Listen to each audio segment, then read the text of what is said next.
Welcome to Weekly Digest, where we highlight the works of ministers of government as they push the administration's development agenda. While Prime Minister Brigadier Retired Mark Phillips welcomes the apology by the descendants of John Gladstone, a former British plantation owner, he is also calling for an apology and reparations from both the Dutch and British governments, since various ethnic groups, specifically Africans, have suffered by the hands of these colonizers. We demand an apology from the British government, just like how the Dutch government would have apologized publicly. We feel in Guyana slighted by the Dutch government because before Guyana became a British colony, we were a Dutch colony, right, for 200 years, and we suffered the same cruelty and crime against humanity in terms of slavery started by the Dutch in Guyana, and we feel that we should be included in whatever apology is being offered by the Dutch.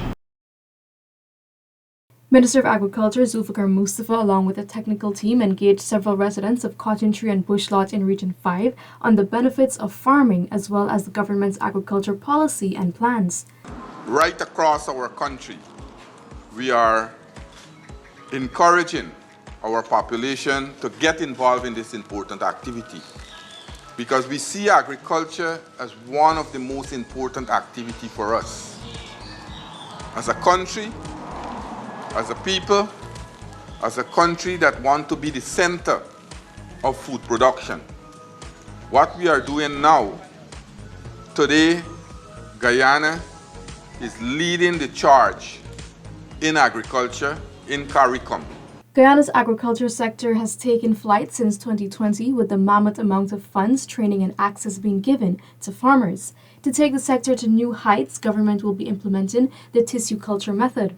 Tissue culture is a method where fragments of tissue from animal or plant are placed into an artificial environment before transplanted into a new space for growth and development. We have signed an agreement with an Indian firm, the Terry Group from India, to start tissue culture.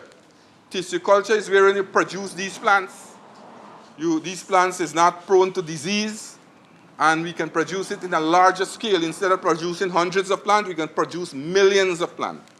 And I am hoping that this program will conclude by next year so that we can be ready to respond to the needs of the farmers. Over the last 3 years, government has expended over $2.2 billion to boost food production in Amerindian communities as food security remains high on the agenda. We are working on a program to continue that progress that we have made over the last 3 years, and by the end of this year, we are hoping that we will expend and complete a program of $1.3 billion additional to that $2.2 billion. Some 33 residents of Region 2 are participating in the electrical installation and joinery skill training programs, which are being offered by the Ministry of Labor's Board of Industrial Training, BIT. As a technician, anything that is technical, it is suggesting that you have to be innovative. You learn the skill, but you have to utilize innovation in your circumstances. Further, the collaboration between the Ministry of Labor's Board of Industrial Training, BIT, and the Evergreen Paradise Neighborhood Democratic Council will see several residents of Westburg and Dartmouth in Region 2 receiving the skills and knowledge required to become licensed mechanics. I would hope you apply yourself. I would hope you listen to Mr. Garraway, who has experience in this matter. And I'm sure when you leave here, you would have accomplished. And that is important. I know it's not easy from day to day. All of us have our own struggles in life. We have to overcome. Another batch of 30 Region 2 residents from Charity and Johanna Cecilia are being upskilled in the areas of welding and fabrication and electrical installation. This is being made possible through a collaboration between the Board of Industrial Training, BIT, and the Neighborhood Democratic Councils, NDCs. Some people ask, what oil and gas got to do with me? How do I benefit? Well, I can tell you right now, we short of 2,000 welders in Guyana. And you can't have oil and gas production unless you discuss welders. Government continues to prioritize land titling and demarcation in hinterland communities. Minister of Amerindian Affairs Pauline Sukai made the assurance at the opening ceremony of the 2023 National Tushaus Council Conference. Our commitment to land rights and tenure has been unwavering. Our government is actively engaged in titling, extension of lands for villages, and the demarcation process is ongoing. The long-awaited National Tushaus Council Secretariat was commissioned on Monday at the National Exhibition Center, Sophia. Some $147.8 million was used to construct and furnish the building. PPPC government made a promise to you, our Tushaus, to you, the National Tushau Council of Guyana, that in the shortest possible time, we will deliver a secretariat for you. Because you are a national body, you are a national organization, and any national organization must have an office, a national headquarters in the city of Georgetown. Some 170 Amerindian villages have already benefited from the Ministry of Amerindian Affairs tractor and trailer program that is being rolled out in the hinterland regions. We are awaiting a balance of about 20 to come into the country. That was purchased this year. So shipping and all the matters of manufacturing and shipping usually take a while. So we expect that shipment to come in before the end of the year. The natural attributes of Region 2 makes it an automatic magnet for tourism activities. This is a sentiment of Senior Minister in the Office of the President with responsibility for finance, Dr. Ashni Singh, at the opening of the Mainstay Motocross Park. Region number 2 is a region that is gifted. It is gifted with natural attributes that make it an automatic magnet for tourism activity. Whether it is Lake Mainstay, or Kapui, or motocross and grass track events like this. To further enhance access to deliver quality education for all, government continues to execute strategic initiatives. This was re-emphasized by Minister of Education, Priyamanik Chand. We are committing to you that before 2025, 100% of our teachers will be trained or in training. That is something this country has never been able to achieve before. We have catered specifically for the hinterland communities who have little or no access to the internet by creating modules for your trainee teachers. So before long, all your schools will have 1 more teachers and 2 better trained teachers. Guyana's mutual evaluation exercise is fast approaching, and 2 memoranda of understanding were signed between agencies and authorities within Guyana's anti-money laundering and countering the financing of terrorism AMLCFT framework. The way that the system works, and if you just apply your minds to it, you will see commonsensically it's an interwoven process to determine whether an activity or a source of income constitutes or can constitute money laundering. You need, for example, the income tax information or the tax information of the performer of that activity. If it is an area, if one of the activities is in precious metals, mining, you need information from the Geology and Mines Commission, you need information from the Gold Board. If it has to do with an unusual transferal of money to the banking system, you need the assistance of Mr. Gobind Ganga and his team. And that is how interwoven the tapestry is. Minister within the Ministry of Local Government and Regional Development, Anand Prasad, has reassured members of the National Tushaus Council NTC that government is committed to involving all Indigenous persons to make national decisions. I want to assure you that this government has capable and hard-working individuals placed in those regions. Over the years, government has spent in excess of $1 billion to further expand access to quality healthcare services in regions 1, 7, 8, and 9. We have been making a lot of investments in health, and it's across the country. And those investments, we have seen good returns, because we're seeing a lot of people having healthier lives, a lot of children having healthier lives, and we are already seeing that people are living longer. Government has been making significant investments to improve the capabilities of the Guyana Fire Service. Added to that, Minister of Home Affairs Robeson Ben has stressed the importance of effective leadership to make a difference in firefighting. We have to be ready to engage. We have to have the courage to engage. We have to be well protective and fully aware as to the risk involved when we are engaging. But we have to be, again, I say, be well prepared. We have to be ready. And at the level of the management and leaders in this room, if there are repeat failures in terms of preparedness, you may have a lot to answer for. You have to be prepared. Government remains committed to providing 100% access to potable water in the hinterland by the year 2025. Water coverage in the hinterland regions has already increased from 46% to 75% by the end of 2022. Waikebri, we're going to budget for this in your 2024 program. Koriabu, Arukamai, we'll do this for the 2024 program too. Tasawini, so that's for the satellite.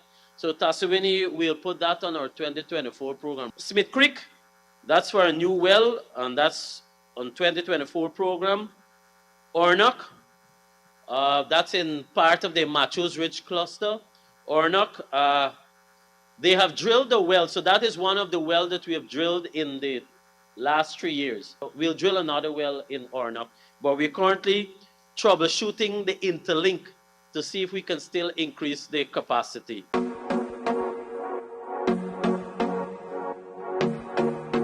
President Dr. Mohamed Irfan Ali on Saturday, September 2, 2023, headed a national cleanup exercise in all parts of Guyana under the theme Promoting a Cleaner, Greener Guyana.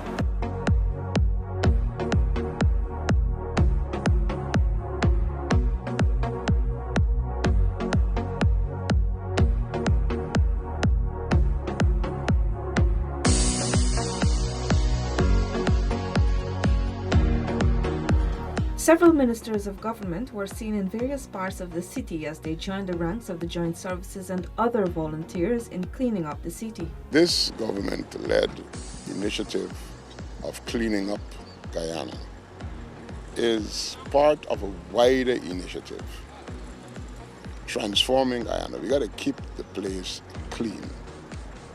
For example, tourists come here all the time. It's not a good sight when people come to visit Guyana, tourists, and we're seeking to build that sector. They come to take a walk, it's plastic, it's garbage, and as you can see, everything that we're picking up here today is man-made.